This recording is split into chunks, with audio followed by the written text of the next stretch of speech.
السلام علیکم ورحمۃ اللہ وبرکاتہ۔ ہم زندگی میں بہت دفعہ ایسے معاملات یا رویوں کا سامنا کرتے ہیں جن سے ہمیں دلی، روحانی اور بعض اوقات جسمانی اذیت بھی ہوتی ہے۔ مثلاً کوئی ہم سے نامناسب الفاظ میں بات کرے، بدتمیزی کرے، منفی رویہ ظاہر کرے، غلط بیانی یا الزام تراشی کرے، تو اس سچویشن کو کس طرح ہینڈل کیا جائے؟ اس کے لیے کچھ ریمیڈیز ہیں۔ پہلی بات تو یہ کہ سب سے پہلے اللہ سبحانہ وتعالیٰ کی طرف رجوع کیا جائے، وَاسْتَعِینُوا بِالصَّبْرِ وَالصَّلَاةِ، صبر اور نماز سے مدد لی جائے۔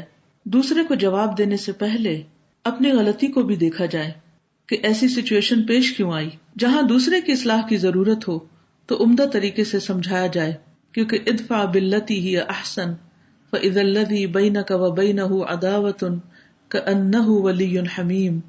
اس طریقے سے دور کرو جو سب سے بہترین ہو، تو نتیجہ کیا ہوگا کہ تمہارے اور اس کے درمیان اگر عداوت ہے تو وہ گہرا دوست بن جائے گا۔ یہی انسان کی اصل کامیابی ہے کہ انسان اپنے دشمنوں میں اضافہ کرنے کی بجائے دوستوں میں اضافہ کرے، لیکن اس کے لیے اپنی اصلاح کی ضرورت ہوتی ہے۔ جنت میں اعلیٰ درجات اسی وقت مل سکتے ہیں جب انسان دنیا میں اچھے اخلاق کا مظاہرہ کرے۔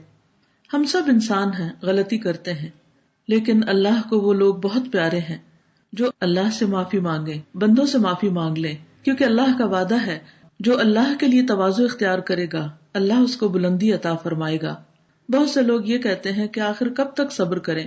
ان سب کو جان لینا چاہیے کہ جب تک نماز پڑھنا فرض ہے، صبر کرنا بھی لازم ہے۔